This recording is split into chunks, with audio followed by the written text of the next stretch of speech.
नमस्कार दोस्तों, बाजार हाट न्यूज़ चैनल के एक नए एपिसोड में आप लोगों का बहुत बहुत स्वागत है। दोस्तों, तारीख है 27 सितंबर 2021 और यहाँ पे 28 सितंबर 2021 यानी कि मंगलवार के लिए बैंक निफ्टी का ऑप्शन एनालिसिस साथ ही बैंकिंग स्टॉक का एनालिसिस लेकर आपके सामने हाजिर हूँ। देखेंगे बैंक निफ्टी कहाँ पे खड़ा है। इसके पहले बता दूं कि अगर टेलीग्राम चैनल ज्वाइन नहीं किया तो ज़रूर टेलीग्राम चैनल ज्वाइन कर ले, और अगर यूट्यूब चैनल को सब्सक्राइब नहीं किया और आप मेरे नए सब्सक्राइबर हैं तो चैनल को सब्सक्राइब करके ही जाइए और साथ ही बेल आइकन भी प्रेस कर लें। तो चलिए शुरुआत करता हूँ। आज देखिए फिर से एक कैंडल जो बनाया है, तो ये जो रेड वाली कैंडल देख रहे हैं ना, लास्ट वाली, ठीक उसी के जैसा इसने ग्रीन कैंडल भी बनाया हुआ है, यानी कि बॉडी बीच में बनाया हुआ है।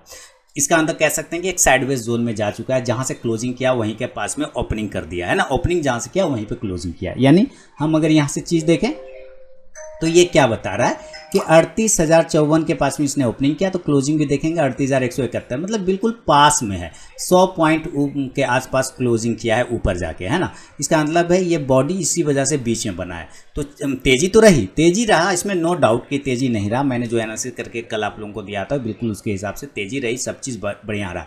हाई लगाया 38,355 का, ये भी आपको समझिए कि हाई लगाया 38,355 का हाई लगाया, लेकिन वहां से नीचे आता है 171 पॉइंट नीचे। तो हम अगर 171 पॉइंट माइनस कर दें इससे तो कितना घट रहा है, तो हम मान के चलते हैं कि भाई कम से कम 150 पॉइंट, है ना, 150 पॉइंट नीचे आके क्लोज कर रहा है। और अगर लो लगाता है 37,968, यानी कि हम कुल मिला के कह सकते हैं कि हम 38,000, है ना, 38,000 के आसपास में एक इंपॉर्टेंट सपोर्ट लेते हैं और वहीं से बाउंस करके ऊपर चलाते हैं। तो ये क्या है कि 38,900 का हमारा इंपॉर्टेंट सपोर्ट, 37,900 का हमारा सपोर्ट बन गया बढ़िया, वहीं से बाउंस करके ऊपर गया।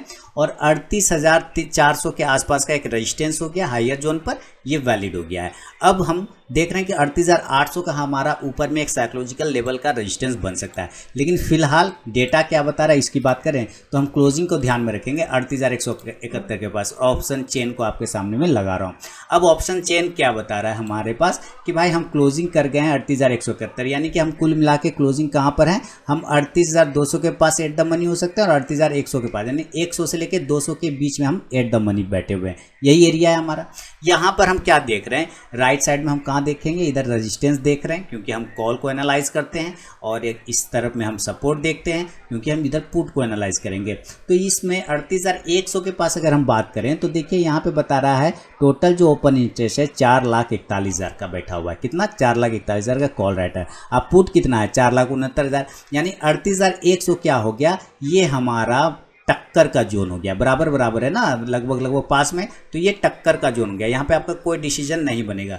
लेकिन एक चीज़ पॉजिटिव ये है कि चूंकि हम 38,100 के ऊपर में क्लोज कर रहे हैं, तो इसका मतलब क्या है कि एक छोटा सा सपोर्ट एरिया बना रहा है, लेकिन इतना बढ़िया सपोर्ट नहीं है, टूट सकता है क्योंकि बिल्कुल पास में बैठे हुए ना, इस वजह से। तो ये चीज़ आप समझ गए। अब हम 38,200 का एनालाइज करें तो 38,200 पे 9,40,000 का कॉल राइटर बैठा हुआ है। अब पुट में देखते हैं 6,93,000। तो हम क्या कह सकते हैं कि 38,200 भी जो है ना हमारा एक छोटा सा रेजिस्टेंस एरिया है, ज़्यादा बड़ा नहीं है 38,200। तो आप इसको ना ही लेके चले तो भी कोई दिक्कत वाली बात नहीं, क्योंकि हम 38,100 एक नीचे की तरफ में छोटा सपोर्ट, 38,200 ऊपर की तरफ में छोटा सा रजिस्टेंस पकड़ लेते हैं। लेकिन छोटा सपोर्ट और रजिस्टेंस से तो हमें कोई मतलब ही नहीं है, तो हम इसको हटा देंगे। हम इससे ऊपर के लेवल को देखेंगे तो 38,300 पे बात करते हैं। 38,300 क्या बता रहा है ये समझते हैं।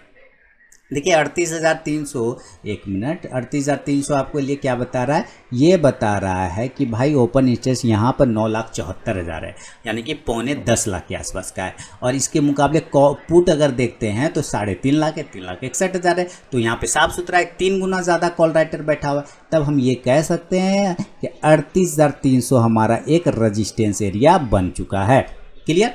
38,400 जो कि चार्ट भी हमें बता रहा था वो रेजिस्टेंस एरिया, हम ठीक उसके आसपास गए, 355 का हाई लगाएं। तो यहाँ पे हम देख रहे हैं 5,50,000 कॉल राइटर है, 5.5 लाख के आसपास में। अब पुट की बात करें तो मात्र 1,08,000 है पुट राइटर। तो हम 38,400 का एक रेजिस्टेंस पकड़ के चल सकते हैं, बिल्कुल सही। अभी देखते हैं तो 38,500 ये सबसे बड़ा रेजिस्टेंस होगा क्योंकि ये साइकोलॉजिकल लेवल है। तो 13,98,000 है, यानी कि 14 लाख कॉल राइटर है। अब पुट का बात करें तो मात्र 2 लाख ही पुट राइटर यहाँ पे बैठा हुआ है, मात्र 2 लाख। तो इसका मतलब है कि 38,500 अब हमारा बड़ा रजिस्टेंस एरिया बनता है। तो हम रजिस्टेंस एरिया लेके चल रहे हैं 38,300, 38,400 और 38,500 नियर में। ठीक है, क्लियर है ना। अभी देखिए आपको एक और लेके चलना है तो आप लेके चल सकते हैं। तो यहाँ पे 5,35,000 कॉल राइटर है, 38,600 के स्ट्राइक प्राइस पे। पुट का बात करें तो मात्र 23,700 का हमारा पुट राइटर है इधर। तो हम 38,600 तक पकड़ के चल सकते हैं हमारा एक रजिस्टेंस एरिया। तो 38,300, 400, 500 और 600 रजिस्टेंस एरिया है। अगर हम सपोर्ट ढूंढने की बात करते हैं तो हम सपोर्ट कहाँ पे देख रहे हैं, तो हम सपोर्ट 38,000 सबसे पहले राउंड नंबर, ये सबसे अच्छा सपोर्ट है क्योंकि ये राउंड नंबर का साइकोलॉजिकल लेवल है। अब यहाँ पे देखते हैं 14,30,000 हमारा पुट राइटर है और कॉल राइटर 13,18,000 है। तो यहाँ से हम 13,18,000, 14,31,000 यानी कि 38,000 हमारा एक अच्छा सपोर्ट है, छोटा सा सपोर्ट है लेकिन ठीक ठाक है। 37,900 जहाँ से आज हम बाउंस हुए हैं 37,968 का लो लगा के, तो वहाँ पे 4,89,000 हमारा पुट राइटर है, 4,89,000 यानी 90,000 पकड़ सकते हैं। 4,89,000 हमारा पुट राइटर है। कॉल का बात करें तो मात्र 2,29,000 के आसपास में आ रहा है। तो हम 37,900 हम सपोर्ट एरिया लेके चल सकते हैं। इसके अलावा हम 37,800 की बात करें तो 37,800 पे 7,38,000 हमारा पुट राइटर है। कॉल का बात करें तो मात्र 3 लाख हमारा कॉल राइटर है। तो जाहिर सी बात है हमारा 7 लाख का मुकाबला इधर चल रहा है। तो 37,800 भी हमारा सपोर्ट है। 37,700 जो कि प्रीवियस डे का भी हमारा सपोर्ट एरिया बढ़िया था, 5.5 लाख का पुट राइटर के साथ बैठे हैं और कॉल मात्र जो है इधर 1.5 लाख के आसपास में है। तो हम 37,700 तक एक सपोर्ट पकड़ के चल सकते हैं। तो ये हमारा सपोर्ट एरिया रहा और इधर हमारा रजिस्टेंस एरिया रहा। अब देखिए इस सब चीज़ों को हटाते हैं और चार्ट के हिसाब से डेटा का लेवल निकालने की कोशिश करते हैं कि कल कहाँ पे बाइंग और सेलिंग बनेगा। चलिए हमने यहाँ पे नोट कर लिया सपोर्ट रेजिस्टेंस। अब देखिए कल हम सबसे पहले नॉर्मल कंडीशन के हिसाब से बाय और सेल की बात करें। नॉर्मल कंडीशन मतलब जिस जगह पे क्लोज हुआ है अगर उसी के आसपास ओपन होता है तो क्लोज हुआ है 38,171, तो हम बाय कहाँ पे करेंगे, हम बाय करेंगे 38,200 का। याद आया ये हमारा एक मेक और ब्रेक लेवल बन रहा था, यानी 38,100 नीचे छोटा सपोर्ट, 38,200 एक छोटा रेजिस्टेंस। तो ये जब ब्रेक हो जाएगा हम बिल्कुल बाय के जोन में चले जाएंगे और यहाँ पे टारगेट आपको 38,300 वाला पहला वाला रजिस्टेंस एरिया मिल सकता है। सेकेंड टारगेट 38,400 का हम लेके चलने की कोशिश करेंगे, 38,400 का। इसके अलावा अगर हम बात करें एक मिनट,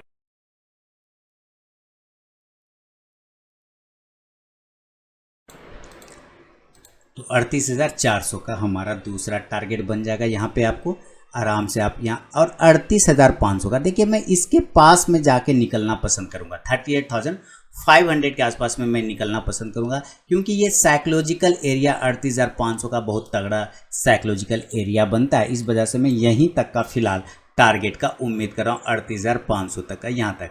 अब देखिए ये 500 के ऊपर 600 चला जाए तो कोई दिक्कत वाली बात नहीं, जाने का तो कहीं भी जा सकता है, लेकिन कहीं तो आप एग्जिट करेंगे इंट्राडे में। तो 38,500 तक मेरे लिए एक साइकोलॉजिकल लेवल सही है यहाँ पर। तो इस हिसाब से आप यहाँ पर से कॉल ऑप्शन को भी बाय करके चल सकते हैं। जो आप ऑप्शन में ट्रेड करें तो कॉल ऑप्शन को ज़रूर बाय कर सकते हैं। और किस कॉल ऑप्शन को, तो 38,300 के स्ट्राइक प्राइस को आप बाय करके चल सकते हैं। 38,300 के कॉल ऑप्शन को आप बाय कर सकते हैं। आप चाहें तो 38,200 के भी कॉल ऑप्शन को आप बाय कर सकते हैं। इंडेक्स ऊपर चलेगा तो ये कॉल ऑप्शन ऊपर जाके प्रॉफिट देगा। तो ये है बाय वाला जोन। अगर आपको सेल करने का इरादा हो तो सेल कहाँ करें, तो उसके भी लेवल क्लियर कट है। अभी मैंने आपको सारे कुछ दिखाए थे कि कहाँ पे बाइंग, तो हमने कहाँ बाय किया 38,200 के ऊपर। तो सेल के लिए क्लियर कट लेवल, अभी मैंने आपको डेटा पे भी दिखाया कि 38,100 छोटा सा सपोर्ट एरिया आ रहा है। तो जब ये 38,100 के नीचे निकल जाएगा हम सेल कर देंगे। सेल बिलो 38,100 बिल्कुल यहाँ पे हम सेल कर सकते हैं। और नीचे के साइड में जो टारगेट है पहला वाला सपोर्ट एरिया जो कि साइकोलॉजिकल लेवल है वो 38,000 वाला, यहाँ वाला ये हमारा फर्स्ट टारगेट होगा। दूसरा टारगेट बनेगा तो आप 37,900 तक के एक टारगेट लेकर चल सकते हैं। तीसरा टारगेट होगा तो 37,800 तक के एक टारगेट लेके आप चलने की कोशिश कर सकते हैं। देखिए आप जो ये ऊपर वाला जो बॉक्स एरिया है, आप देखिए यहाँ पे ध्यान से, ये जो बॉक्स एरिया बना हुआ है ये आता है 37,700 का और ये है इस रेड कैंडल का लो प्राइस। अगर आप ध्यान से देखेंगे, इसीलिए मैंने आपको एक सपोर्ट एरिया बना के दिया कि 37,700 तक ज़्यादा से ज़्यादा जाएंगे, फिर वहाँ से बाउंस आके ऊपर चला जाएगा। तो आप यहाँ तक आने की कोशिश कर सकते हैं। इस हिसाब से आप सेलिंग कंडीशन में पुट ऑप्शन को बाय करने का कोशिश कर सकते हैं। 38,000 के स्ट्राइक प्राइस को आप बाय कर सकते हैं। इंडेक्स नीचे आएगा तो ये पुट ऑप्शन ऊपर जाके प्रॉफिट देगा। तो ये एक नॉर्मल कंडीशन में मैंने बाइंग और सेलिंग के व्यू आपको बताए। इन केस अगर ये गैप अप और गैप डाउन होता है तो मैं आपको हर लेवल पे बताने और समझाने की कोशिश करता हूँ। अगर ये गैप अप और गैप डाउन होगा तो लेवल बदल जाएंगे। तो गैप अप कहाँ हो सकता है? देखिए अभी कुछ भी हो सकता है, क्योंकि ऊपर तो अब इसको कोई ये नहीं है ना कि कहाँ तक जा सकता है। तो एक डेटा के हिसाब से ही हम जाने की कोशिश कर सकते हैं कि हमारा डेटा बोल रहा है कि ऊपर में हमारा बड़ा रेजिस्टेंस है अभी नियर में, तो वो है 38,500 का, याद रखिए। तो कहीं ना कहीं इसके आसपास हम ओपन हो सकते हैं। क्लोजिंग भी हम कर रहे हैं 38,171, तो 300-350 पॉइंट ओपन होंगे, तो ठीक इसके आसपास में ओपन होंगे। तो यहाँ से पहला कंडीशन में तो आपको प्रॉफिट बुकिंग का एरिया बनेगा। क्या? प्रॉफिट बुकिंग जरूर सेल करें यहाँ पर से 38,400 के टारगेट के लिए, 38,300 के टारगेट के लिए, और बहुत ज़्यादा हुआ तो आज का क्लोजिंग प्राइस 38,200 के आसपास आने का कोशिश कर सकता है, जो 38,171 बनाए तो वहां तक आ सकता है इन केस में। अब यहां से आपको पुट ऑप्शन बाय करने का कोशिश करना है। क्या? पुट ऑप्शन को बाय करके चल सकते हैं। और कौन सा पुट ऑप्शन रहेगा? तो 38,500 के बिल्कुल आप इन द मनी वाला पुट ऑप्शन बाय करके चल सकते हैं। इंडेक्स नीचे आएगा और ये धीरे धीरे ऊपर जाके आपको प्रॉफिट दे देगा। नीचे आएगा इंडेक्स, पुट ऑप्शन ऊपर। अब ये देखिए गैप अप में सेल कर लिया। अगर आप बाय के इच्छुक हैं तो बाय कहाँ करेंगे? तो ये जब नीचे आ रहा होगा तो आपको दो लेवल याद रखने, 38,150 से लेके 38,100, यानी कि 38,100 से लेके 38,200 का जो एरिया है, तो ये उस जगह पे बाइंग बनेगा। जब ये ऊपर से नीचे आएगा तो अगर ऊपर से नीचे आते हुए ये दो एरिया आपको मिलता है तो आपको यहाँ से कॉन्ट्रा ट्रेड बनाना चाहिए, यानी सेल का पोजीशन काट करके बाय के पोजीशन में शिफ्ट होने का टाइम आ जाएगा। तब आप यहाँ से बाय का पोजीशन में शिफ्ट हो सकते हैं। ऊपर के टारगेट वापस से 38,200 के लिए, 38,300 के लिए, 38,400, 38,400 और 38,500 के लिए वापस। तब आप यहाँ से वापस से कॉल ऑप्शन को बाय करके चल सकते हैं। कॉल ऑप्शन को किस स्ट्राइक का कॉल ऑप्शन? तो भाई 38,200 का ही कॉल ऑप्शन आप लेके चल सकते हैं। इंडेक्स ऊपर चलेगा तो ये कॉल ऑप्शन आपको ऊपर जाके प्रॉफिट देगा।